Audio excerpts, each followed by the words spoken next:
on BBC Radio 5 Sports Extra. 2 Grand Prix and 1 sprint race down, and we arrive in Japan for round 3 of the Formula 1 World Championship. Welcome to qualifying for the Japanese Grand Prix. We're about 250 miles southwest of Tokyo here in Suzuka at this iconic track where the sun shines down on all 5.8 kilometres of it, with practice sessions affected though by several red flags for crashing cars and parts of the grass either side of the track catching fire. Outright pace is not the only thing we'll be watching out for in today's qualifying. Good morning. If you're up early for this one, welcome along. My name's Harry Benjamin, and alongside me is the racing driver Alice Powell. And Alice, let's just see off these fires. We're hoping not to see any more, but we've already seen, 2 in FP3 and several in Friday's running as well. Yeah, it's not ideal, to say the least. The fire marshals and the safety team have been out right up, and they will be out still up to the start of this qualifying session, filling up buckets, anything that they can fill with water. They are out there just soaking the grass, trying to make sure that it's damp enough that if a spark does fly off the car, it doesn't set the grass on fire. So it'll be a nightmare if we're going to keep constantly getting red flags. It's highly disruptive, not just for us watching, but also for the drivers and the teams. Yeah, let's see how that goes. The FIA and the marshals hoping that they have put in enough preventative measures to handle this one. Let's talk about this circuit though. It's an iconic one, this Suzuka track. It's the only figure of 8 circuit on the calendar, and 18 turns, 10 to the right and 8 to the left, make up the just under 6 kilometres. That's just over 3.6 miles, where you're getting up to speeds of over 300 kilometres an hour. And there are some amazing corners around this track, Alice, aren't there?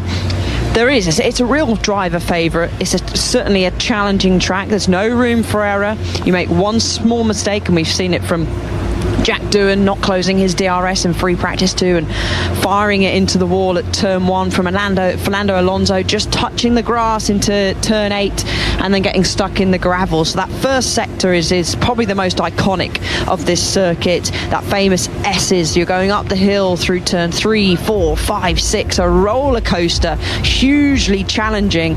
Then you go into sector 2 where you've got the Degners, downhill, tough. We've seen a lot of drivers running through the gravel on the exit of turn 9, then into a slower part of the track, turn 11. Again, drivers struggling in the practice sessions we've seen by just having a small lockup, sending them into the gravel, all of them just about keeping it out of the wall. Into Spoon, the double left-hander, fantastic, really tests the drivers. And actually, I'm just looking at our weather radar, and now the wind has played a huge factor. It's picked up again from this morning, and it's a tailwind into Spoon, so we'll keep an eye on the cars as the drivers are going to be fighting their way through there.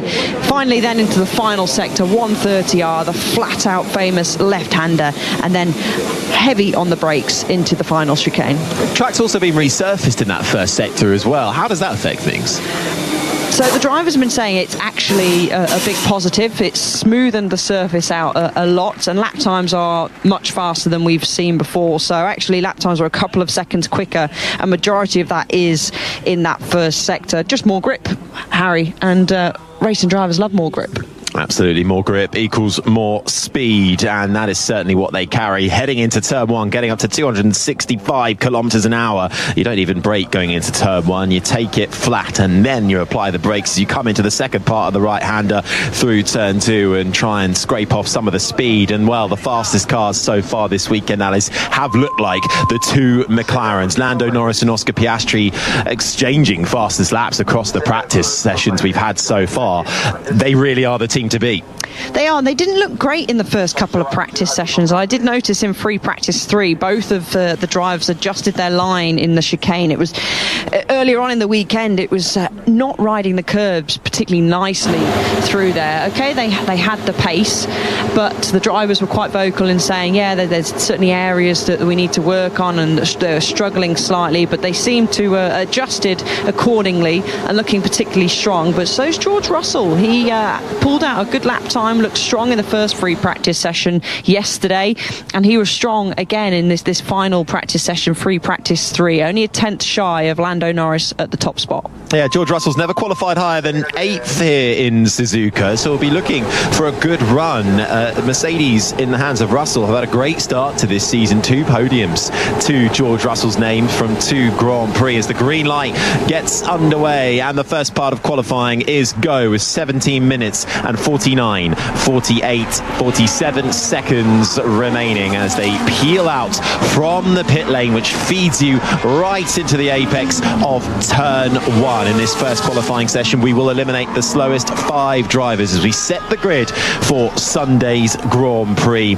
Outside then of Mercedes and McLaren, what about Ferrari? Off the back of Lewis Hamilton's amazing win in the Chinese sprint race, of course, from one high to a low, with both cars getting disqualified from the Grand Prix. Ferrari, though, look like there is pace there, but they're still very much unlocking that from the car. They are. It's been a fairly steady weekend for Ferrari. You just touched on that bitter disappointment with both cars getting excluded from the race, which is bad enough having won, as we're just seeing is that Lando Norris trying to make his way out of the pit lane. They're all queuing, but he came out at a strange angle and just about missed clipping the front wing on the pit wall, but he's safely released now onto track. But yeah, and Ferrari having 2 cars excluded from a race, that's damaging. That's big points lost in the Constructors' Championship. Pace-wise this weekend, they've struggled a little bit. You could say they're the 3rd fastest team in terms of McLaren being in front and George Russell and Mercedes sneaking in there as well. But qualifying's different. They'll all be running low fuels. They'll all be pushing hard on that soft tyre when it comes to the final stages of qualifying. So who knows? It's a punishing track if you make one small mistake. As they head out on their warm-up laps, all eyes will be on the man who is now alongside Max Verstappen in the Red Bull. Yuki Tsunoda, the Japanese driver, makes his debut for the Red Bull team. Of course, no stranger to Formula One. The 24-year-old has been a part of the junior team for the last few years, now called Racing Bulls. Didn't get the call up at the start of the season. That went to the less experienced Liam Lawson, but ahead of this week, the Kiwi racing driver demoted back down to the junior team after having a really tough start to this season. So Tsunoda gets the call up in time for his home Grand Prix. No pressure then for Tsunoda, is there, Alice? But so far this weekend, what have you made of his progress? He's done a really good job jumping into a different car. It's a different piece of machinery, clearly handles differently to the sister team's car, the RB, and he's been within touching distance of Max Verstappen, and he should be very pleased with that. He was 3/10 off his teammate in free practice 3, but we've seen teammates more recently be a lot further off Max Verstappen than that, and that's what Red Bull want. They want a driver to be there, not necessarily in front of Max. I mean, of course, if they're good enough and fast enough, then why not? But backing up Max within touching distance and not lagging, not out in Q1 or Q2, because most of the time we see Max, he's always in Q3, and that's what they want for the constructors. They will need 2 cars fighting up there, grabbing those points, not just one. Yeah, we are expecting Red Bull, though, to struggle overall, with even Max Verstappen finding it really tricky this weekend to get the most out of that car. We know they've been struggling with a really sensitive front end, and lots of talk about finding this really small window of the Red Bull car and how it can operate at its best. But so far, Tsunoda seems to be settling in. Let's see how both drivers fare in this qualifying session. First lap times currently being set on that soft tyre for Ollie Bearman and the Haas, who goes fastest, a 1:29.4 ahead of Hulkenberg. Sauber Sainz in the Williams is 3rd ahead of Esteban Ocon in 4th. Jack Doohan just crossed the line and put his Alpine in 5th. That car completely rebuilt from his big crash in FP2 yesterday. Everything replaced except for the power unit. This is the sound of Charles Leclerc making his way round the final corner now, fastest of anybody in the middle sector, and across the line, and goes clear by over a second with a 1:28.5 to his name. Lewis Hamilton will cross the line next, and unlike his teammate, 128, who is on the soft tyre. Hamilton's actually out there on the slightly slower medium tyre, hoping to get through perhaps into Q2 on that medium tyre. Norris, though, is on the soft, so I wonder why Hamilton's gone out there on the medium, just to try and get that bedded in. Norris then goes fastest on the soft, a 128.233 for the Brit. Norris, very clean run through there, and a good chunk of lighting up all three sectors purple on the timing screen, which means fastest driver overall. Yuki Tsunoda, he's out on track, entering into the famous spoon corner, tests the strength of a driver's neck and their core stability, ducks in the toe of the Mercedes of George Russell.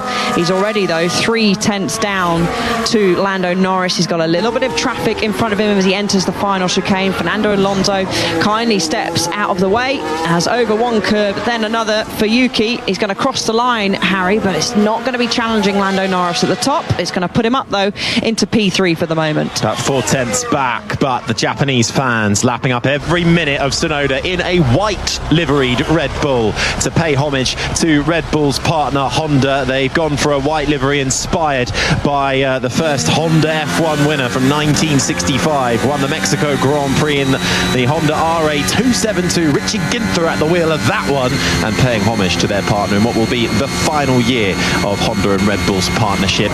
Teammate Max Verstappen is going a little quicker than Tsunoda is at the moment, but it's still a 10th down after the middle sector for the Dutchman. Oscar Piastri, we still see what he can do in comparison to his teammate. Verstappen will cross the line first, really hugs that inside wall as they come across the start-finish straight. Verstappen pops himself up into second, a 10th and a half away from Lando Norris, but it's Piastri with 11.5 minutes left of Q1. Early stages, but finding the speed in the middle sector, much faster than anybody else, fastest of anybody else, and quicker than his teammate as the sun glints off that papaya McLaren across the line. The DRS flag flies open, and it's less than a 10th that puts him at the top ahead of his teammate. On board with George Russell now, coming up to 1:30R, the strongest of the Mercedes so far, certainly this weekend, and at the moment he's 300ths behind, ahead of Oscar Piastri on the Delta. Fires it through the final chicane, using not as much curb as a lot of the other drivers, certainly compared to the Ferrari and the Red Bull. Hugs that inside pit lane wall and jumps up just over 0.5 of a second, splitting the two McLarens. Here's Verstappen. I still have that same problem. It's like the tires are not gripping on the front. So really struggling with that front end still, lack of grip that Verstappen has been complaining about and trying to fix all throughout practice seems to continue to plague him as we get into qualifying. It's Piastri, Russell, Norris, the top three. Verstappen 2/10 back, then Leclerc, Tsunoda half a second off in 6th, then it's Albon, Alonso, Antonelli's popped up into 9th ahead of Hamilton, who went out on the medium tyre initially. Nobody else doing that, wanting to set a banker time on that medium. Second off, he's come back into the pits now. Then it's Stroll as we await for Bortoleto, Behrman as well to set a better lap time. He's currently down in 14th, Hulkenberg 15th, and still Doohan, Hadjar, Lawson, Sainz all looking to get better representative lap times on the board. The junior team to Red Bull, Racing Bulls, have looked very quick all throughout the season so far. Only 2 Grand Prix in. Hadjar crosses the line 12th. Okay, we need to get going, Isaac. Still same issue, man. Still same issue in the cockpit. He sounds uncomfortable, doesn't he? So I don't know if he's got an issue with the belts, but we heard him speak about this in free practice 3. He said he didn't want to speak about it on the radio. So I wonder if it's going to sound pretty interesting, but the belts are maybe tight in a certain area, which can make it uncomfortable for a driver of either sex, but they have the crotch belts down at the bottom and between the legs, and that's usually from what he sounds like he's saying there, that it's particularly uncomfortable. And we did see the mechanics in that area of the cockpit trying to fix the issue, as we see a replay of Isaac just touching the gravel on the exit of turn 9. So an uncomfortable ride and journey so far in this qualifying session for Hadjar. hopefully for him, he'll be able to get that fixed pretty quickly, Harry. I think it was in FP1 when he was in the Red Bull in Abu Dhabi that he was complaining about his knees hitting the steering wheel in that cockpit. It could be a totally different issue. He's quite a small driver, so you wouldn't think that would be the obvious issue. No, but height can play a pack. But that sounds like if he wasn't on about talking it on the radio, there's an issue with the belts, certain area of the belts, and it sounded like he was pretty uncomfortable on that radio message. But Ollie Behrman's back out now. He's currently 0.6 faster than Lewis Hamilton, who is currently occupying 15th place, which is of course the cut-off. Below that to those that want to try and get into Q2. Isaac Hadjar is on the radio again. I don't know what's wrong with me, man. I mean, I just can't focus. I have so much lap time to find, but it's just not drivable. Understood, Isaac. We try to reposition it in the garage.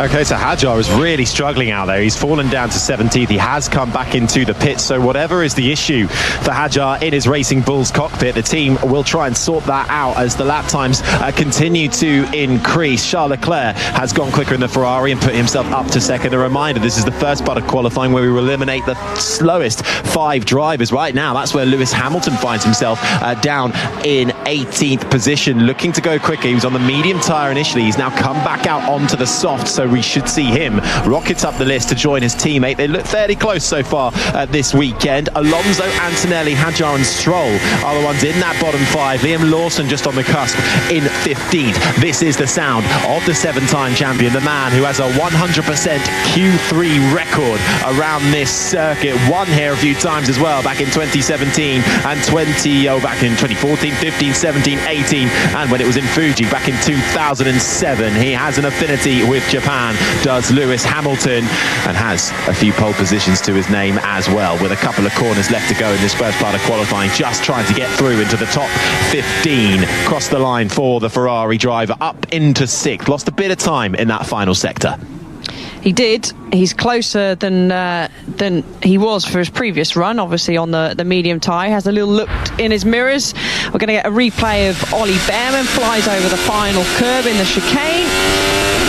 And he's going to, he gets so close, shortening the distance through that final corner to the line there. He got very close to the pit wall, but that sent him much further up the order. So Liam Lawson is in the bottom half of the table now. Fernando Alonso, Kimi Antonelli, Isaac Hadjar and Lance Stroll all at risk of being eliminated in this first part of qualifying. 5 minutes remaining, and I do expect this order to change. Maybe not so much at the top, Harry, as we're having a look at Isaac Hadjar. I think they are playing with something, the belts in some way, something sort of between his legs. He's really not happy. He's waving his hands about, and it's a big distraction for him. Clearly, you've got to be comfortable in this car. You're cocooned in, and he's almost wincing. He looks like he's in pain. Yeah, he looks like he is in pain. I think he's wincing at something. Something's not nice in that cockpit for him. And imagine you're cocooned. The seat is built. It's moulded around you. You need to be super, super tight, locked in, so you can feel every little bump, every little movement as you're feathering this fantastic race car through these incredible section of corners as Lando Norris gets pushed back into the garage. Now times will change though. Track evolution is pretty massive here as Lance Stroll, who's occupying the final spot in the table, heads out on another set of brand new soft tyres, along with pretty much majority of the field heading out with 4 minutes remaining. Yep, and these are the ones at risk at the moment. Liam Lawson is 16th for Racing Bulls. Fernando Alonso in the Aston Martin. Kimi Antonelli in the Mercedes. Isaac Hadjar with those issues, still trying to sort them out in the garage. And Lance Stroll, currently 20th and last, who's had a bit of a tough, anonymous weekend so far. Stroll hasn't qualified inside the top 10 for a Grand Prix yet this season from the 2 races we've had, but has managed to score points and bag 10 points for the team, while his teammate Fernando Alonso, who's crashed this weekend so far after a mistake coming into the Degners, is actually not classified in the championship, having not been able to see the checkered flag so far in this 2025 season. Conversely, on the other side of things, it's been a good start to the season for Alex Albon in the Williams. He's currently inside the top 10 and looking to improve his lap time now as he heads up to the top 5. The track evolving all the time, Alice, as well, as his teammate Sainz peels out of the pit lane. Albon goes through and sweeps downhill into turns 1 and 2, almost a never-ending right-hander that then sees you head up the hill through the S's. Hey, if this is what ruins our qualifying, just so you know, I'm very sorry. That's okay, I know you're doing your best out there. So Hadjar needs to try and refocus now. He's clearly not comfortable. He's crawling down the pit lane. He's got a whole host of cars queuing up behind him, almost pushing him along down pit lane. There's a squabble out on track for track position. Antonelli's tucked up behind his teammate George Russell, who's following his former teammate in Lewis Hamilton, as they just try to spread themselves out now as they come into sector 3. But it'll be a big disappointment for Hadjar, wouldn't it, Harry, if he doesn't make it through into the next part of qualifying. He was 10th in free practice 2. He was up in 3rd he was 10th in free practice 3, 3rd in free practice 2. And for a driver that's not had any real time around this circuit, he's been doing a pretty decent job. Yeah, and got a top 10 result in qualifying last time out, qualified 7th in China, so there is speed for the French rookie. Talk of rookies, another one under pressure is Kimi Antonelli, who hasn't looked like he's got the same pace as his teammate George Russell. He's beginning a flying lap now with 2 minutes and 5 seconds remaining. Hurtles down into turn 1, getting up to speeds of almost 185 miles per hour as he rockets round the double right-hander, then slings it back left, up through the S's. Antonelli, who hasn't raced around this track, the least experienced rookie here. The issue is still here. I can't believe it. Can't believe it.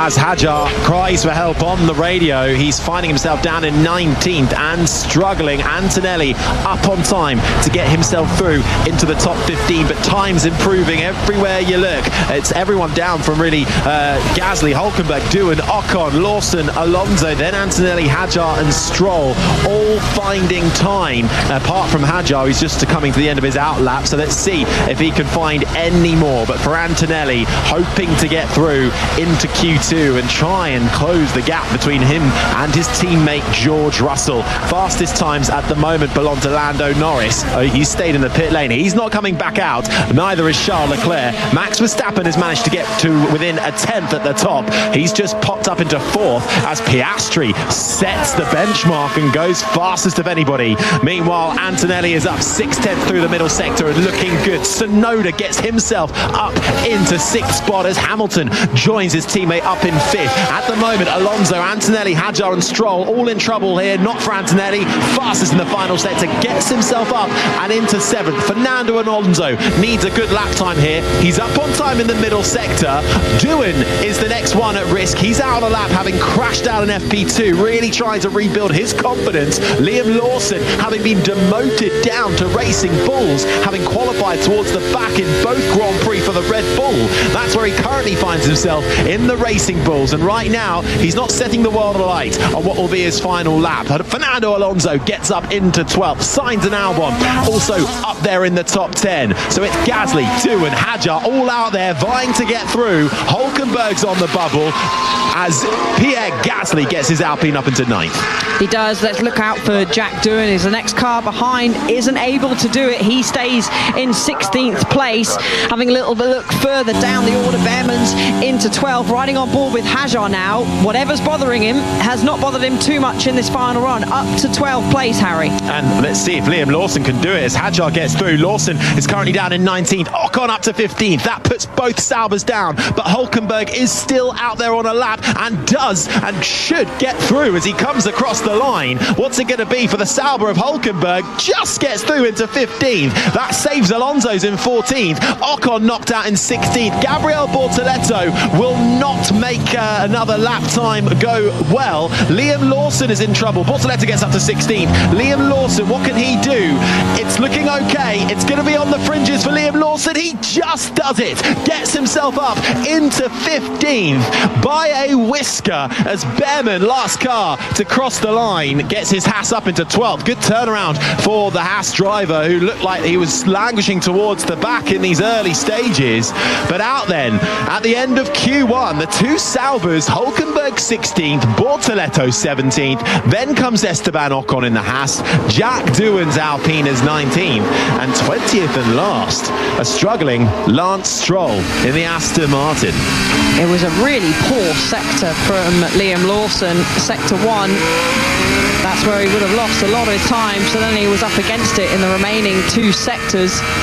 But disappointment for the two Saubers. Esteban Ocon, of course, he'll be bitterly disappointed. Let's hear from Hajar. Mate, I can't believe that. Okay, do we need to jump you out the car quickly? Question? Yes. Okay, push on your way in, please. Push on your way in. So push on your way in means do a fast in-lap. Get back to the garage as quickly as you can. So Hajar will be exiting his RB machinery, temporarily at least. But a good job, feeling uncomfortable. Managed to drag it out the bag, though, up into 13th place. So he's through to the next stages of qualifying. But a bitter disappointment for Ocon and Doohan as well, especially for Jack Doohan. Had limited running in the first two practice sessions, and of course that big accident in free practice 2.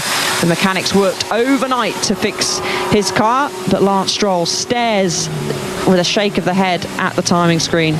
He is out of this qualifying session and will start from the very back of the grid tomorrow. Yeah, I think Stroll made a mistake on his final run, went wide, and that cost him the lap time. Here's Hulkenberg, 16th. Yeah, damn it. The outlap prep wasn't perfect. A bit tricky, that track position where we ended up. Traffic and warm up and all that.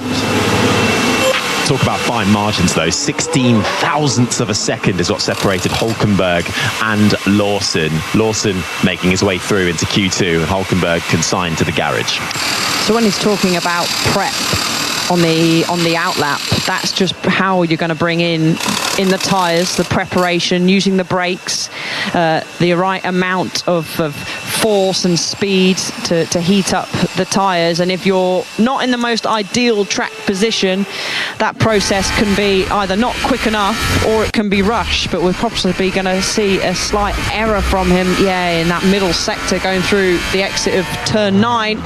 He's not the first one to dip a wheel quite heavily into the gravel, and he won't be the last one throughout this weekend as well. So that would have lost him certainly time, and actually probably cost him going into the next part of qualifying. Latest word on Isack Hadjar and his issues that he's experiencing. Well, there's not a lot to really bring you on this. They've said unknown issue at the moment. He's feeling some discomfort. It could potentially be related to the upper leg belts being uncomfortable, but that is all Racing Bulls have to say belts on the matter. Yeah, it'll be that's what I thought. I think it would be the crotch belts just being highly uncomfortable for him. And as we said, you need to be comfortable at driving a Formula 1 car, being thrown from one side of the cockpit to the other, reaching speeds at over 180, 190 mile an hour. So any discomfort, it's not going to be ideal with the concentration either.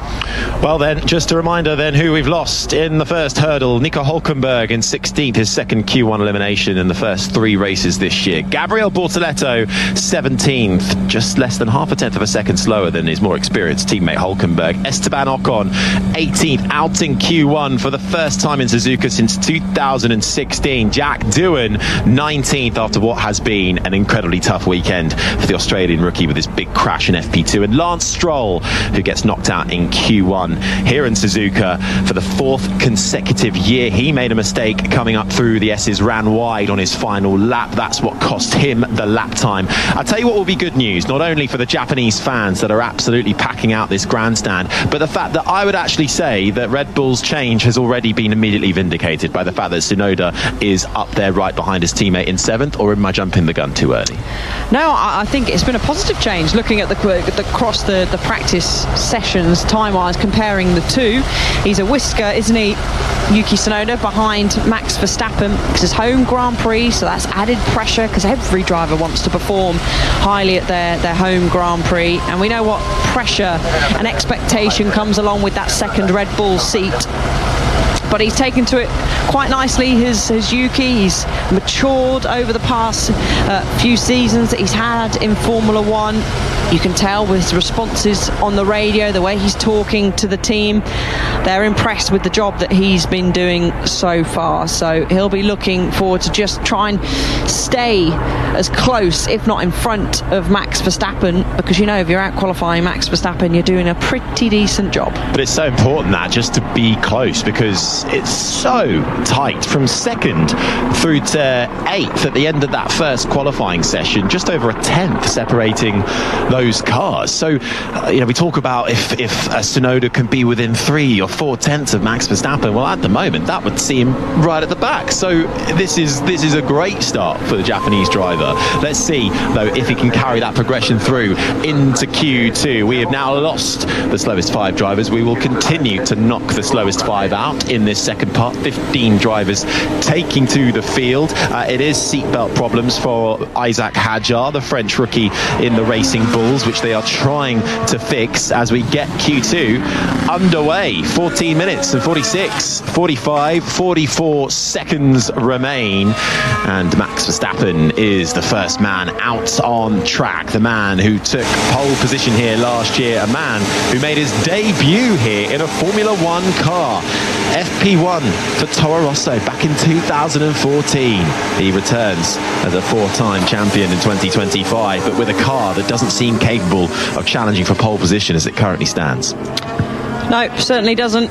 But Yuki's on track now as the fans wave the Japanese flag, a big roar as he drives past these packed grandstands here. It's actually a really impressive sight to see little white flags go up every time he passes these grandstands, as he's out on his build lap now with just under 14 minutes remaining of the session on the soft tyre. Majority of the drivers that have gone out are on the soft tyre at the moment. Carlos Sainz, he's sitting and waiting patiently in the garage. Maybe he'll be only looking to do one run in this Q2. He was just ahead of his teammate Alex Albon, pretty much matching on time, but he'll be looking to have a much better session this weekend in his new Williams team. Whilst they're out there just on their warm-up laps, let's bring you up to speed with how the standings look. Lando Norris comes in as the championship leader with 44 points to his name. He's 8 clear of Max Verstappen. Then it's George Russell, Oscar Piastri and Kimi Antonelli, the top 5 in the drivers. Over in the constructors, McLaren lead the way, 78 points to them. They are 21 ahead of Mercedes. Then it's Red Bull in 3rd. Williams and Ferrari tied on 17th. Williams ahead on countback. Haas 6th, then it's Aston Martin, Sauber 8th, Racing Bulls in 9th, with Alpine the only team yet to get off the mark, and now down to only one car left in qualifying with Pierre Gasly, the Frenchman, at the wheel of the pink and blue Enstone car.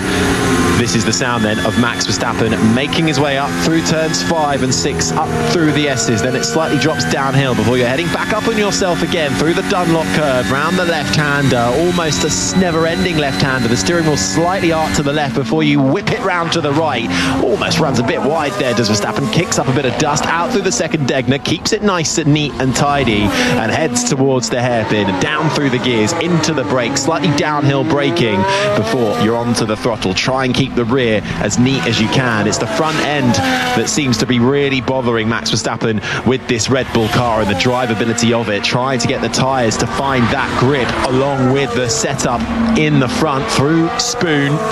A double left-hander that takes you back on yourself, then down the long stretch towards the fastest corner on the circuit. 130R, one of the F1's quickest corners, getting up to 295 kilometers per hour, foot flat to the floor, and then you hit the brakes once again down through the gears into the Casio triangle, the final chicane, a right left-hander, clout the bump in the corner, and then arc your way to the right-hand side before you come across the line. And that is a lap of this Suzuka circuit with Max Verstappen a 1:27.502.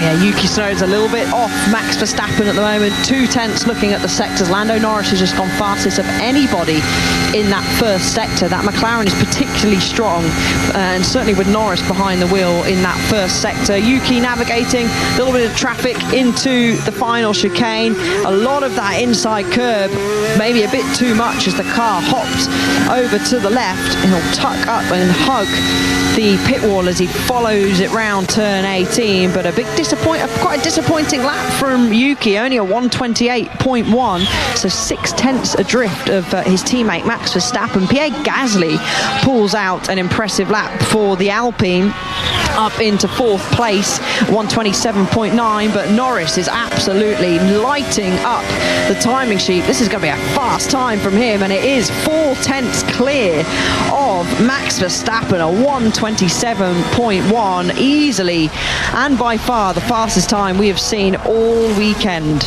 Yeah, lighting up the timing screen is Lando Norris. Oscar Piastri out there on a lap as well, but not finding as much time as his teammate. But Piastri has looked quick as well this weekend. George Russell, another man to watch out for too, as they make their way around this just under 6 kilometre circuit. 10 minutes left on the clock as the sound of Oscar Piastri makes his way down the stretch past the one remaining Haas of Ollie Behrman. Foot to the floor through 130R before he heads to the braking zone of the Casio Triangle. Not as quick as his teammate Lando Norris. Let's see though what Piastri can muster up in this final sector. Around the final corner, across the line, he's a little bit adrift. 4/10, almost half a second away from his teammate. Oscar Piastri in third, with the Red Bull of Max Verstappen splitting the McLarens, along with George Russell, who can only get to within 3/10 of a second to Lando Norris. Make it 2.5. Norris, that is the gap he has over the rest of the field right now. It's Norris, Russell, Verstappen, Piastri, Hamilton, the top 5, Leclerc, Antonelli, Hadjar, Gasly, and Carlos Sainz just comes across the line to get his Williams up into 10th ahead of Fernando Alonso. Behrman is 12th, Tsunoda down in 13th, Lawson 14th, with Alex Albon about to set his first lap time of Q2, and he pops that Williams up into a rather spectacular 5th spot. Good lap from the Thai driver. So it's used tyres for Yuki Tsunoda and the 2 Ferraris, so that'll explain certainly Yuki's pace, why he's slightly adrift of the fastest time out there. So he'll be looking to adjust. Hadjar on Hadjar watch, he is back out, posted the 9th fastest time at the moment, 0.8 of a second adrift from Lando Norris. And Lawson, he's back in the pits, and we've got a red flag out, I think, Harry, and I'm going to take a guess it's probably for some grass that would have caught fire, because I can't see that anyone has stopped on track. A replay with Oscar Piastri in the first part of Degner. In the second part, and take a guess, he's going to dip a wheel into the gravel. Yep, there he does. Would have lost a little bit of time there.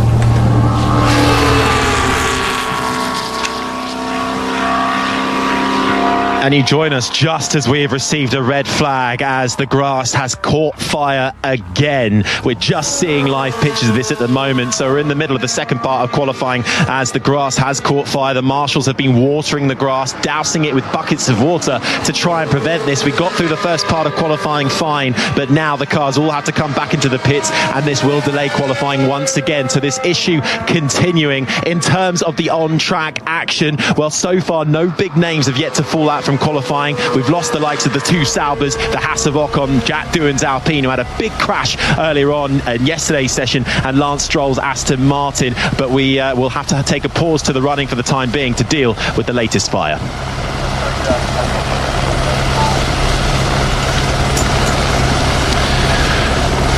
Well, yes, talk about that for timing to have a live hit with 5 Live. Thank you for bearing with us on that one. To the loyal 5 Sports Extras fans, here's Albon on the radio. It's a good gain in 11, that's a good lap. Come on! That was Albon. Good game. It really was. Made his way all the way up to 5th on that one. He's 6/10 adrift of Lando Norris, his teammate though. Carlos Sainz a few tenths back in 11th. Right now, as it stands, if the session ended like this, we would lose Sainz, Alonso, Behrman, Tsunoda, and Liam Lawson. Tsunoda a second off, but as you said, Alice, went out on old tyres, so more time to come from the Japanese driver as the fire extinguishers are out again. And this is a really big issue. The clock stops in qualifying, so unlike in practice where it continues to count down, you do lose that valuable track time. At least in this Q2 session, we will get a full 8 minutes and 26 seconds remaining on the clock. But this is not what anyone wants to see, and it doesn't look like it's whatever they're doing. It's not solving the issue. It's just slightly delaying it. You've got to think the amount of grass that is around this circuit. If they're trying to water every single bit and tiny patch of grass, that's a lot of water and a lot of watering that needs to be done. So, I mean, if this happens in the race tomorrow, that's going to heavily disrupt things.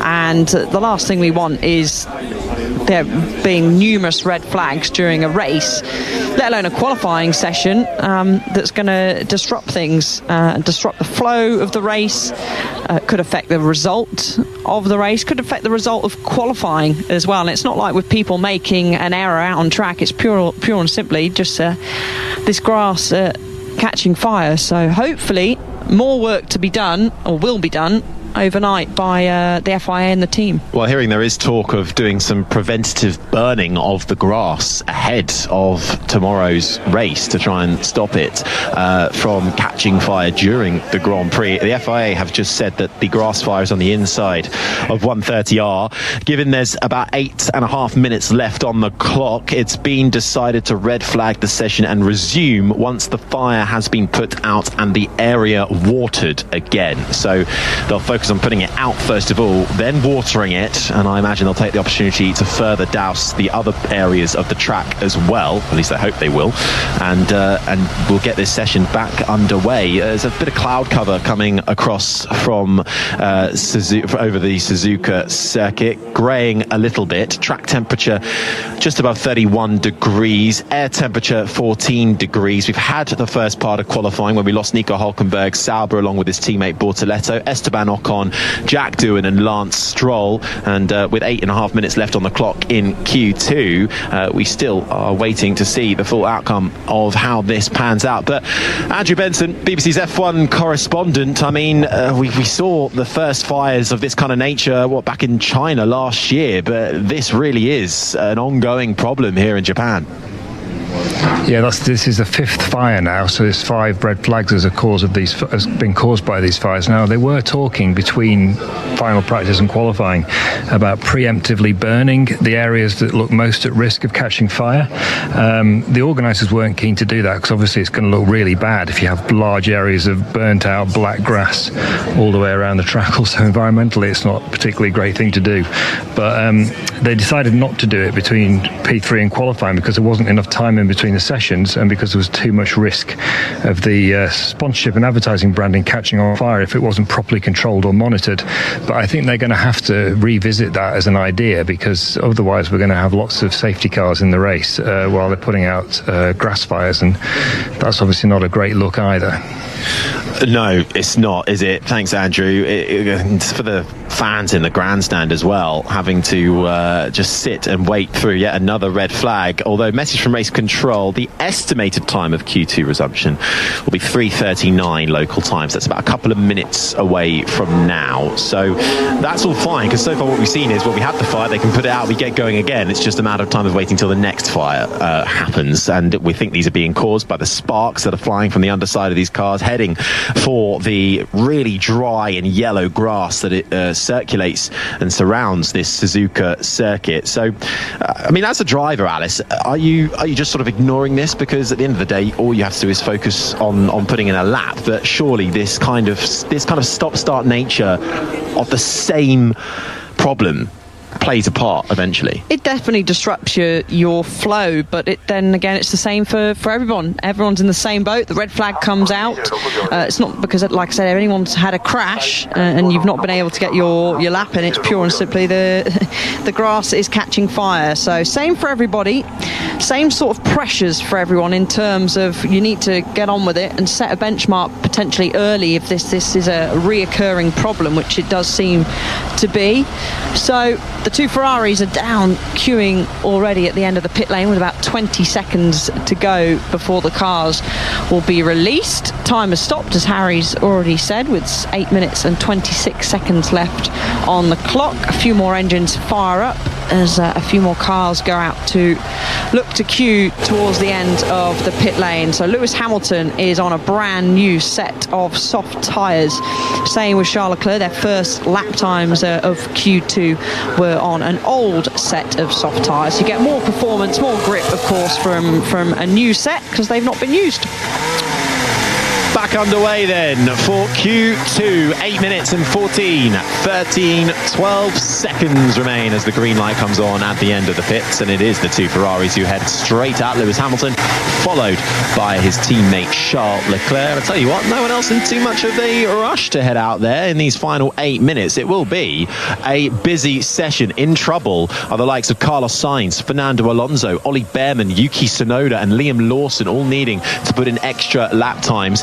Kimi Antonelli as well hasn't quite shown the pace of his teammate George Russell. Antonelli doing enough so far for 8th fastest. Isaac Hadjar, the French rookie in the Racing Bulls, has had continued problems with what we believe are his seat belts and his positioning of them. He's been really struggling, very vocal on the radio, but at the moment he's still got more pace in hand and currently finds himself inside that top 10, looking for back-to-back top 10 Grand Prix starts in his rookie season, having had a nightmare start in Australia, crashing out on the formation lap on the way to the starting grid.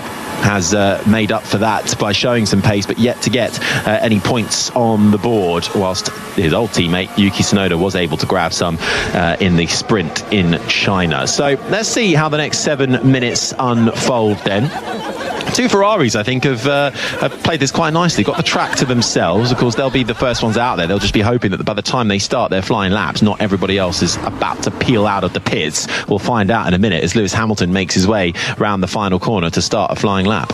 Yeah, we've got Albon that's out on track, but he is quite away. He's just about to leave the first sector, so he shouldn't trouble Lewis Hamilton, who charges down into turn 1, closes the DRS, flicks it in to the right-hander, long double apex there into turn 2, and then in the favourite section by most of the drivers' opinions, through the S's, uphill, left, right, left into the Dunlop curve, where we did see yesterday, just on the inside of Dunlop curve, was, I believe it was our first fire of the day. I'm pretty sure it was. Then downhill into Degner's, and he's 2.5 tenths, and not even a personal best for Lewis Hamilton in that first sector. The track temperature has dropped by 3 degrees since the start of the qualifying session, and it's gone a little bit cloudy up above, so the sun's not out shining as much as it was, at least. But Lewis Hamilton comes through into the final part of Spoon. He'll exit sector 2, so we'll await his time as he heads then down to 130R. Charles Leclerc also not a personal best in the first sector, so they're not finding much performance on this new set of tyres, but Lewis Hamilton has set a personal best in the middle sector, along with his teammate Charles Leclerc, through the final part of the chicane for Lewis Hamilton, and he'll be looking to move his Ferrari slightly up the order into safety, and he does so heading up into P4. Still about 4 tenths down from Lando Norris. I wonder if Norris will bother coming back out to do a lap time. He's got a fair bit, but George Russell has come out, so I wonder if Norris might get a bit twitchy, but he's still done enough, we think, to get an easy pass through into Q3. Red Bull have finally sent out Yuki Tsunoda with just over 5 minutes left on the clock, now down to 4 minutes and 45 seconds. So Tsunoda, who went out in the early part of this Q2 session on old soft tyres, now out there on fresh rubber, will be looking to try and get that second Red Bull car through into Q3 for the first time this season. Lawson didn't make it out of Q1 on either occasion, and it's Liam Lawson who also joins him down there at the moment in 15th out on the track. Alonso also hoping to make his way through. Carlos Sainz leaving it late in the day. It looks like he's about to be sent away and into the pits, but he's currently 11th. His teammate Alex Albon with a great time up in 7th so far. It's Norris, Russell, Verstappen, Leclerc, Hamilton, Piastri the top 6, Albon, Antonelli, Hadjar and Gasly 10th. Here's Leclerc. First sector was rubbish from me. Well, it wasn't your best, because it wasn't your personal best, Charles Leclerc. Same with Lewis Hamilton. A whisker separating the two Ferrari drivers. Leclerc 4th, Hamilton in 5th, as Max Verstappen, Yuki Tsunoda, that is, looks left, looks right, checks his mirrors, is going to set his car up nicely to get a nice early application of throttle, but a bit too eager there, Harry. The rear of the car steps out at turn 17, so not a great start to his push lap with 3 minutes left to go on the clock. This is going to be the one that counts with his fresh set, brand new set of soft tyres, nicely done using all the road available to him on the exit of turn 2. Filters it quite nicely up the hill through the S's. Liam Lawson's out there now. George Russell's out there. Liam Lawson, he's down there with Yuki Tsunoda, so they both need to find some time in these final parts of Q2, and it's not a personal best from Yuki. No, he's down on Gasly's time in that sector 1. Needs to find more of it. Tsunoda so far has been quite strong in the straights, a little weaker through the corners. Out of the hairpin comes the Japanese driver in the white Red Bull as he arcs his way now downhill towards Spoon. Through goes Tsunoda in between the yellow patches of grass that have been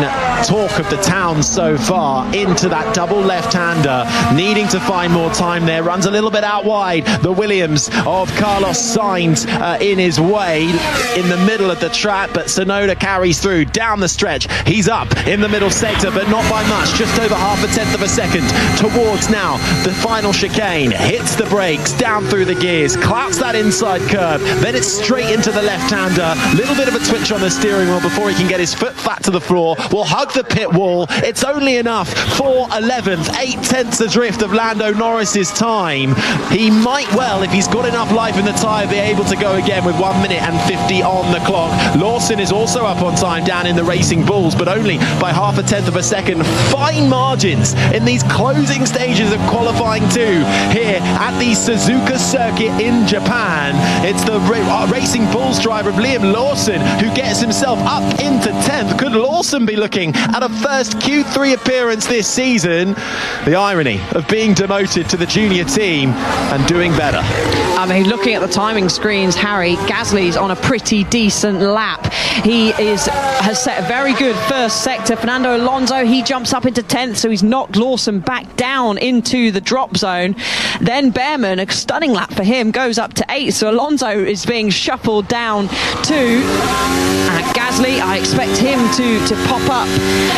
He's done a reasonable first and second sector, but no, not a great final sector from Gasly. The times are so close, fractions, half a tenth, Harry. Could be 1 or even 2 places. Carlos Sainz looking to try and make his way through into the top 10. Sainz looking for a first top 10 start since Australia, but that didn't pan out for him. He's up through the middle sector on his teammate Albon. Could that come at the expense of his teammate? The chicane is left for him. Piastri gets himself up into 4th. At the moment, it's Gasly, Alonso, Lawson, Tsunoda and Sainz all at risk of being knocked out. Can Sainz make his way through? No, he can't. We'll have to settle for 12th spots as they continue to make their way around. I think that will be almost a collision going into turn 1 between the Ferrari of Lewis Hamilton, almost clouting into the back of Carlos Sainz, and that has completely balked Lewis Hamilton's lap, but the clock is counted down to 0. Tsunoda won't get to go again. Tsunoda out-qualified by the man he replaced, and 8 tenths down. It was all looking fairly good for the Japanese driver, but he hasn't been able to progress through into the top 10, and that will be very frustrating for the home hero. We spoke too soon, didn't we? We were only chatting about 20 minutes ago how such a great job Yuki Tsunoda is doing, and that he should be up right there with with Max Verstappen, should I say, as Charles Leclerc is continuing to extract some pace from his Ferrari. He doesn't really need to complete this lap, so could save the tyre, and he has backed off slightly in the middle sector, lost 3 tenths. So let's see if he peels into the pits, but that'll be real disappointment for Yuki. And I guess the same for Liam Lawson. He's been out-qualified by his rookie teammate, Hadjar. So only 1.5 tenths of a second. But that can make or break your session in terms of you making it through to the next stage of qualifying. Liam down in 14th. Isaac Hadjar up in 9th. Ollie Behrman gets through into the top 10 as well. Good results for Behrman, good results for Isaac Hadjar, having struggled with those seatbelt issues, still finding the time to get himself through into Q3. But out then goes Liam Lawson, out goes Yuki Tsunoda. The two drivers will line up alongside each other on the grid, but it will be Lawson in the Racing Bulls in 14th, ahead of Tsunoda in the Red Bull in 15th. We lost also Pierre Gasly in 11th for Alpine, Carlos Sainz 12th for Williams, and Fernando Alonso 13th for Aston Martin. Now I wonder, was it all lost in the build-up to his first lap as he was coming out of that final corner? Alice, you noticed it, not the ideal lap where he just lost the grip in the rear. He did, but I don't think that was the be-all and end-all of him gaining positions and jumping further up the order, Harry. He needed let's have a look, a few tenths to make it through the exit of turn 2 as well. He had a moment that ran him out wide, that lost him time, but also to put him out. And we're just seeing another look at the closing speeds. Albon just got slow. I think that was Sainz. Blocked me big time into turn 1. Yeah, it was actually Sainz. Hamilton was rapid on a flying lap, and Sainz was just finishing his final lap and was slow on the racing line, and the rate of speed that Hamilton closed into onto the back of the Williams had to get out of it, and that is going to be investigated after the session at Sainz for impeding Hamilton there, as Yuki Tsunoda has to walk away up through the pit lane. He will be disappointed with that effort, but let's see if he can make his way through during the Grand Prix on Sunday. Gasly out, Sainz out, Alonso out, along with Lawson and Tsunoda. Good lap times for Lando Norris once again, who looks like he is clear of the rest of the field right now. George Russell also maintaining good pace. Good run for Behrman. Nice job, Ollie. You're through. Well done. You're safe. Oh my God! Nice. Yeah, well done, man.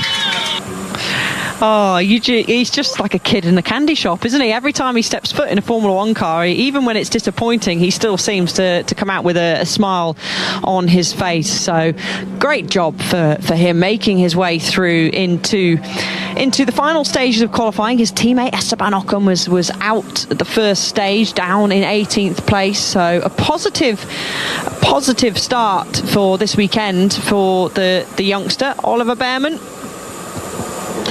On Tsunoda, was it also a bit of a mistake to send him out in that first run on used tyres? And then obviously we had the red flag, and that really left him pressurised to put in a one-lap performance. Yeah, it does. It leaves you under pressure. They'll have their reasons why they sent him out on a used set. Maybe he just wanted to find his footing, change something in his driving, in his approach. But he didn't really need to, because in Q2 he was in Q3, should I say? Sorry, Q1. Get my words out in the end. He was pretty close to Max Verstappen. So I have no answer for why they would have sent him out. They've got their own reasons, obviously. As a pump and a wave from David Behrman, Oliver's dad, and round of applause in the Haas garage. He's doing a great job, isn't he, Ollie? You're going to count him as a rookie. Obviously, he appeared first in Formula One in Jeddah, replacing Carlos Sainz last year. and for no preparation, he was racing in Formula 2 that weekend. He did a great job there, so he should be pleased. Let's see how he gets on in this final part of qualifying. Yeah, he'll get Haas's first top 10 start for the team in Suzuka since 2019.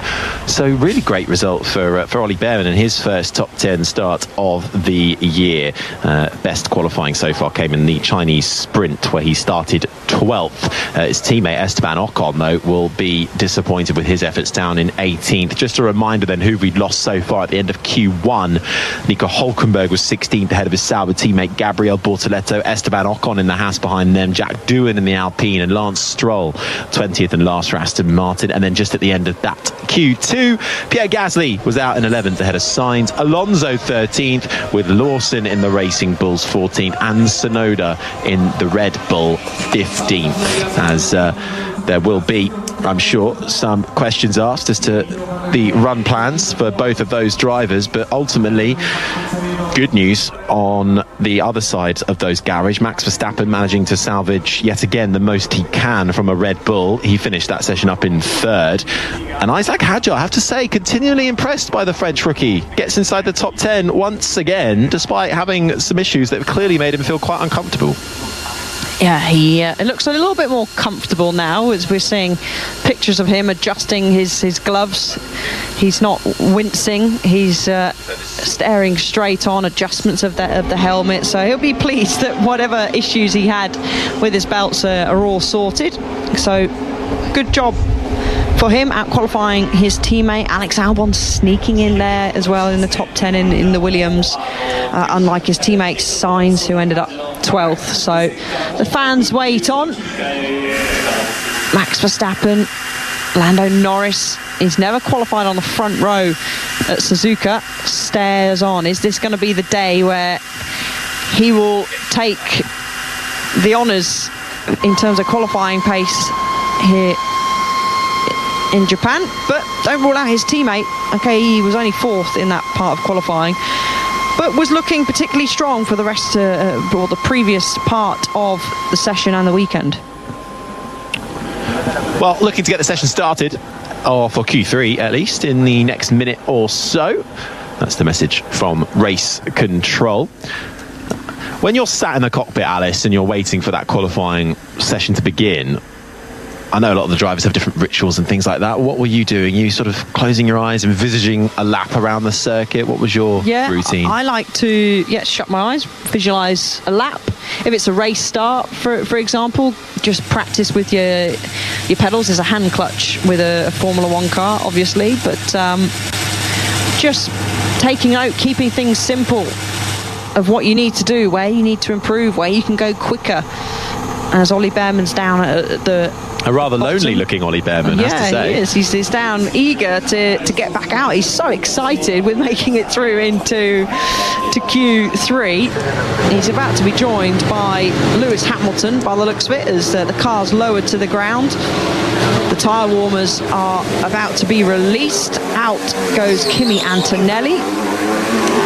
And then George Russell follows behind, and they all start to peel out, and McLaren's just having to wait in the slow lane. Session then underway. Green light on at the end of the pit lane. 11 minutes and 43, 42, 41 seconds then as it starts to ramp up, and the fight for pole position is on. But at the moment it does look like it's advantage McLaren, and particularly advantage Lando Norris. But let's see who can pack a punch in these last 11 and a half minutes remaining. 10 cars left as we set the grid for Sunday's Grand Prix. We have 2 McLarens, Norris and Piastri, 2 Ferraris, Leclerc and Hamilton, 2 Mercedes in Russell and Antonelli, 1 Red Bull in Max Verstappen, 1 Williams in Alex Albon, 1 Racing Bulls in Isaac Hadjar, and 1 Haas in the form of Oliver Bearman. We could have some good stories here this afternoon for the best of the rest, and that battle in the midfield, so fierce and expected to be tight all throughout the season as they embark and warm up their tyres around a 5.8 kilometre circuit. 18 turns, 10 to the right and 8 to the left around this figure of 8 layout, the only one in Formula 1 featuring incredible corners, medium high-speed corners. Your steering wheel is constantly moving all through the S's in Sector 1 before you curve your way through the Dunlop curve. Then it's the two Degners, the 90-degree right-hander at turn 9 as you approach the hairpin, the slowest corner on the track, 60 kilometres an hour around the left-hander, and then arcing your way through turn 12 towards Spoon, a double left-hander made up of turn 13 and 14. Down then the back stretch towards the quickest corner, not only on this circuit, but one of the quickest circuits on the Formula One calendar, getting up to almost 300 kilometres an hour, if you dare, through the left-hander of 130R before you're almost slamming on the brakes immediately through the final chicane, the Casio Triangle, a quick right-left, and then a slight turn to the right sees you back onto the start-finish straight, all within a minute and a half. Quicker if you can. George Russell making his way up through the S's now. Russell, who has looked good all weekend so far, hasn't qualified higher than 8th here in Formula One. Could he be on the front row? Could he upset the McLarens this afternoon? Chucks it into Degner 1. Slows it down through the right-hander of Degner 2. Not neat and tidy. Doesn't dip a wheel onto the gravel as he approaches the hairpin. Just one thing to point out, Antonelli, Behrman, Hadjar and Albon all on a used set of soft tyre. So George Russell, who we're riding on board with at the moment, fastest of anybody in the first sector.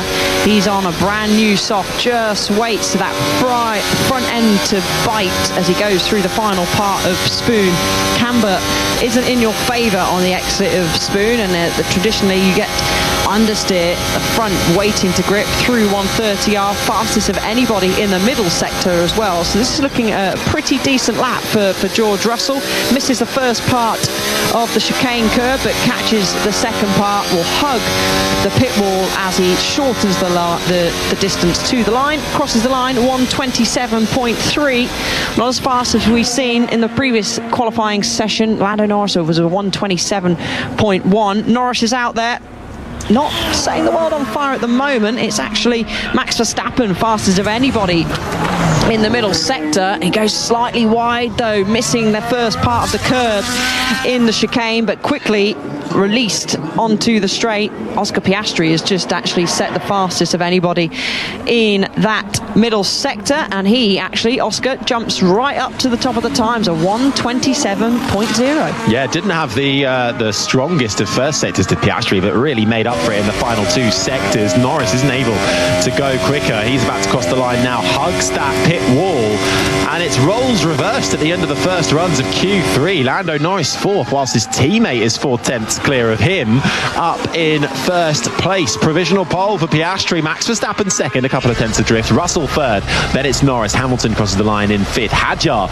good showing from him so far, up into sixth. So too from Behrman, seventh, ahead of the Williams of Albon. Kimi Antonelli, not the best opening run for him, currently down in 10th, as now Charles Leclerc crosses the line and goes up to third spot. So runs then to go again under pressure. Antonelli will be looking to improve his Mercedes form. The battle of the best of the rest. Hadjar, Behrman and Albon all vying for their teams in the midfield, and as Behrman got more time in hand, he was the first car to come across the line. I think he's got more time because he nearly lost that Haas on the exit of turn 2. Yeah, dropped a wheel on the exit of turn 2, like you said.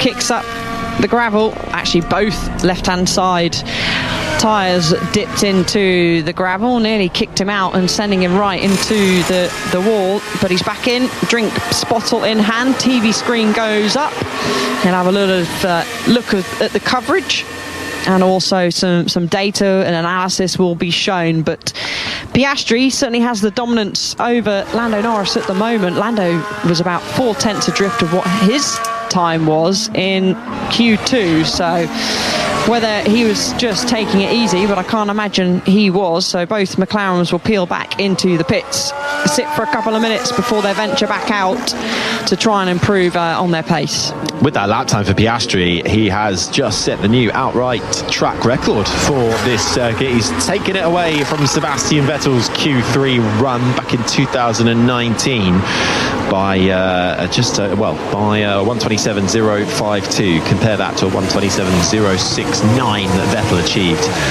a few years ago. Right then, we get a little lull at around this period of time. 5.5 minutes left on the clock as they all come back in. May bolt on a new set of tyres and have one more run before we finalise the grid for Sunday's Grand Prix, which you can hear in full on BBC Radio 5 Live as well as on BBC Sounds, and your smart speaker will have build-up from 5:30 on Sunday ahead of lights out from 6 o'clock in the morning, so it's a slightly more palatable time than the sessions have been so far. So I do hope you can join us for that one. Always a thrilling race around Japan with a threat of rain in the air as well. Is that not tempting you enough? But first of all, we find out who will have the best view in the house in the rundown to turn 1. Pole position on the left-hand side here for this Grand Prix. It's about just over a 270-metre run down from pole to turn 1. As the 10 cars remaining just waiting to be sent out from their boxes. Lewis Hamilton down into final part of Degners, that's turn 9. A bit too eager on the throttle, kicks the rear of the car out. Nice save by Lewis. That certainly would have dropped him some time and can possibly explain why he's a little bit of a drift from his teammate Charles Leclerc. But he was on a brand new set of soft tyres. He's waving, gesticulating to the team in the garage. I'm not sure if he wants his water bottle or some information. Actually, I think he was asking for the TV screen, which has been on the front of the car. It's now going to be removed as covers come off. Another brand new set of soft tyre, and out of the garage goes Lewis Hamilton to join the queue that has taken place at the end of the pit lane. It is green, but each driver trickling out at a slow pace just to try and get their perfect track position, have nobody around them so they can have all that space to themselves. First gear engaged for Oscar Piastri as well, as he's fed out into the fast lane. Shiny soft tyres on board as well. 3 minutes and 20 seconds left on the clock, and the McLarens do like a tight turning circle, don't they, when they're released, almost scraping the pit wall. There is a bit of margin for error though for Piastri compared to what Norris was doing a little earlier on in qualifying. This is the sound of his teammate Norris, who is out on track at the moment, making his way up through the S's on his out lap. Everybody coming out of the pits at the moment, with the exception of Piastri and Verstappen, but I expect we'll see them out imminently as well. It is advantage Australia, advantage Oscar Piastri, currently with provisional pole, 2/10 clear of Max Verstappen. Charles Leclerc third, George Russell in fourth ahead of Lando Norris, Lewis Hamilton with time to find in sixth, then it's Isaac Hadjar in seventh ahead of Ollie Behrman eighth, Alex Albon is ninth, and Kimi Antonelli in the Mercedes is 10th. 10 cars heading out to the circuit. It's about to get very busy in these next 2.5 minutes. Alice, who's your pick for pole? I'm going to stick with Piastri. I think he set a very impressive lap time. Track will evolve slightly. He's also out on a brand new set of soft tyres along with everybody else. But he's the man in the best seat at the moment. It's going to be a tough lap time to beat.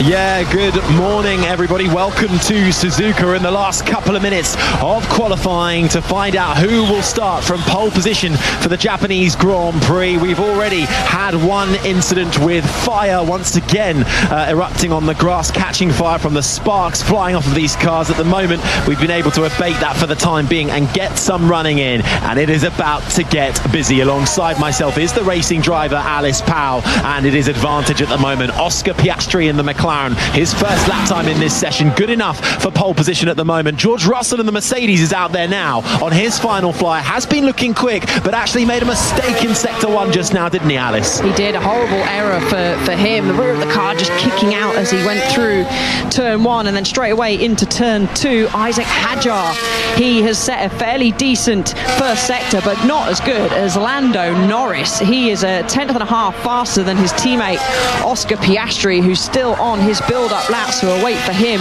as he enters into the first sector. George running slightly wide. Harry, I don't think there's going to be a big improvement for him on this lap. Yeah, down that back stretch towards the fastest corner on the circuit, flat out through the left-hander of 130R for George Russell around this Suzuka track, hosts of round 3 of the 2025 Formula One World Championship. We're a couple of 100 miles southwest of the capital, Tokyo, in the motorsport mecca of Japan. As we cross the line for George Russell, he doesn't improve, stays in 4th. Lando Norris, meanwhile, is flying through the first sector. Isaac Hadjar, the French rookie for Racing Bulls, so close to the pit wall. I think he might have actually scraped a bit of the advertising hoarding off it. He crosses the line and does improve into 7th. Lando Norris takes provisional pole with 10 seconds left on the clock, away from his teammate Oscar Piastri, but we will still see what Piastri has got as he is coming through now, but I'm not sure Piastri is doing enough yet to fight back. What about the 2 Ferraris? Charles Leclerc currently down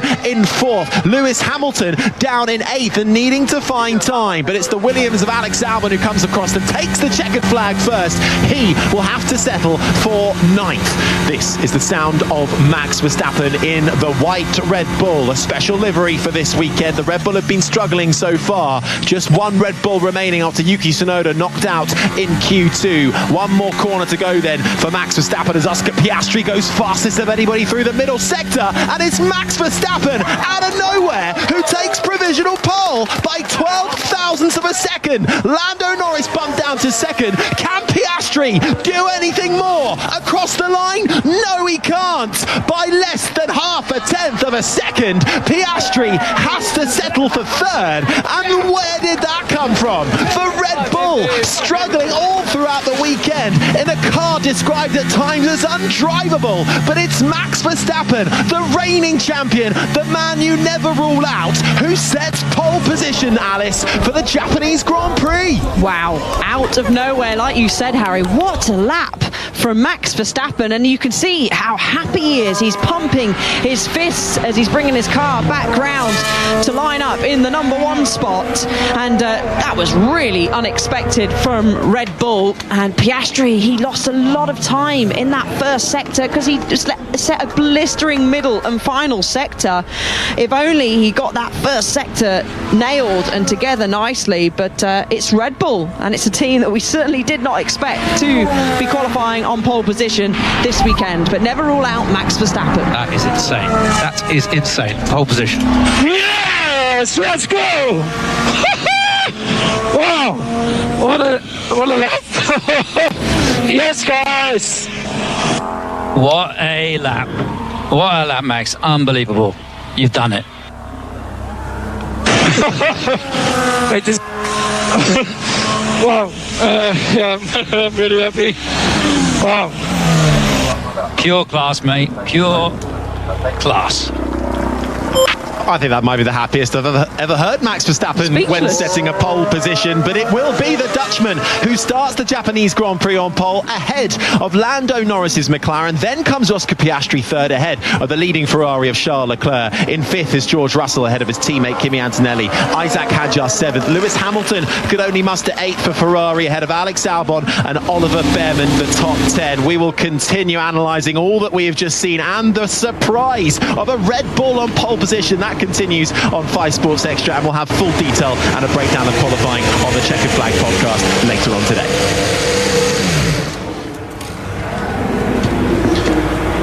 Well, who'd have had that one? Max Verstappen climbs out of the car in his all-white overalls, puts his steering wheel back in, slides his legs over the halo, and will celebrate that one almost like he won the race. Unbelievable. From where they were coming from, we had ruled them out for pole. I mean, even I'm speechless. Max sounded pretty speechless. He didn't know what to say. I mean, he pulled that out the bag, but he took advantage of the mistake from Oscar Piastri in that first sector and just nailed it. He wasn't fastest in any of the sectors, but was near enough close to the fastest and just put it all together. And I can probably guarantee you, and it looks like it from Lando Norris's face, a smile to Max Verstappen, but you can tell by the body language of the McLaren driver that he's disappointed. But never rule them out. We always say, don't we? Never rule out Max Verstappen and Red Bull. And this is what makes Max one of the best. As they cool down on the grid, and we'll hear from them shortly. Incredible. That really was incredible for Max Verstappen. I almost want to make the case for one of his best pole positions we've seen in Formula One. Just such as the surprise of that and how hard he's been working that team to try and find the improvements. One thing's for sure, he found the window all right. He did, back to those windows that we were talking about in pre-practice 3, but he needed some more front end, and clearly worked hard on developing that and getting the setup right through the break between free practice 3 and qualifying, and he'll be a very happy Red Bull driver. Well, the two McLarens then having to settle for second and third. Norris ahead of Piastri, and we'll hear from our pole sitter, our pole man, who's down on the grid talking to Naomi Schiff in just a few moments' time. Let's hear from the pole man. Wow, Max, a huge turnaround. Congratulations. You've put the car on pole, but you've been complaining a lot in the car. So are you as surprised as we all are to see yourself on pole position here? Yeah, I am. I mean, we tried the best we could, I think, to get the best possible balance with the car, but it wasn't easy even in qualifying. But every session, we just kept on making little improvements. And I think that's where we made the difference. And then, yeah, the last lap was just flat out. I mean, around here, being on the limit or maybe even a bit over in places is incredibly rewarding. Just so you know, you've got the new lap record around here. We know that it's a track that you love so much. Just talk to us about how special this circuit is. Yeah, it's insane. And the Formula One car around here, Sector 1 especially, is unbelievable. And now with the new tarmac as well, it just gives you even more grip around there. So to commit is even harder. Tomorrow's another day. We know you've not been 100% comfortable in the car. Do you think that will make it a challenge to keep the McLarens behind you, who are just right behind you? For sure. I mean, this is a proper highlight for us to be back on pole here. But you know, we will look to tomorrow. There might be some rain around, but we'll do our very best. Well, huge congratulations. Good luck tomorrow. Thank you.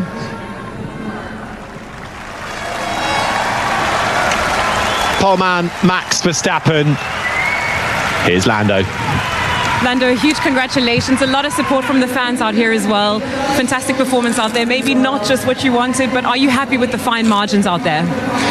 Yeah, I'm happy. I mean, congrats to Max. He did a good job, you know. So it's a hats off. You got to credit something when it's a lap that good that he must have done, you know. But I mean, I'm happy because I feel like I got everything out of the car today. So just.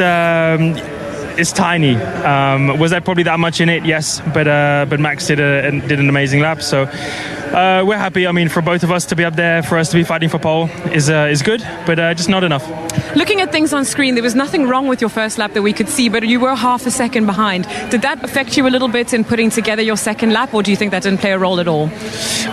No, I mean, I dipped a wheel on the exit of 7, and like 7's the last place you want to make a mistake. So no, it's just a couple little mistakes, and it shows how easy it is to lose lap time at the same time, you know. So my lap was very good. I'm very happy. If I was to go again, I probably wouldn't go as quick as I did. So I feel like we're on the limit of what we had. We just didn't have enough today.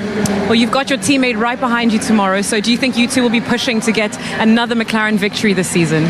That's the goal, but it's a lot of no one knows what the weather's going to do tomorrow, so it could be another race like Australia, but it's going to be an exciting race. You know, of course we want to try to get past Max, but he's going to put up a good fight, but I've been there before, so I'm excited for it. Fantastic. Thank you very much, Lando. Good luck so tomorrow. Thank you. Lando Norris then front row, but having to settle for second alongside Max Verstappen. Also, congratulations. We know you're a tough competitor and you probably won't be satisfied with that result, but it was looking like it was going to be you on pole up until that last run. Just how did you feel in the car? Yeah, I mean, I felt good through most of qualifying, especially at the start of Q3. It was a good lap, and then just the last lap, just didn't quite come together as I wanted, but incredibly tight margins. So yeah, I think it's still all to play for tomorrow. I think we've got a great car, and just a little bit more left on the table out there today. So try again tomorrow. Up until this moment, the McLarens have really looked a cut above the rest. So are you confident that you and Lando tomorrow will be able to take that challenge to Max? Yeah, I think so. I think we've got good pace. I think the others have not been as far away as people think. You never quite know with engine modes and stuff like that. And this morning was pretty tight. So I think it's not a massive surprise. I think Max has obviously done a great job to end up on pole. But I think we've still got a great car for tomorrow and still in the fight for the win. Just lastly, there is a little bit of a threat of rain on the forecast at the moment during the race. Are you looking forward to that, or would you rather it be a dry race tomorrow? I don't really mind. I think our pace has been good in all conditions so far this year, and I welcome whatever comes. But let's see what we get. Fantastic. Good luck tomorrow, Oscar. Thank you very much. Thank you. Cheers. Oscar Piastri then in third, speaking to Naomi Schiff, your top three there. Well, just when you think it might be a McLaren walkover, Formula One throws a spanner in the works, and that spanner being Max Verstappen taking pole position for the Japanese Grand Prix ahead of Lando Norris. That will be your front row, and with the threat of rain on Sunday, we could well be in for an exciting race. So we shall leave it there for now. My thanks to Alice Powell. You can join us for the Grand Prix in full. We'll have build-up on BBC Radio 5 Live from 5:30 in the morning on Sunday. Lights out from 6 o'clock. You can also get that on BBC Sounds and on your smart speaker. And to treat you in the meantime, we're going to analyse everything we've just seen in qualifying on the Checkered Flag podcast, which will be available on BBC Sounds and wherever you get your podcasts a little later on today. We shall see you then. This has been an IMG production for BBC Radio 5 Live.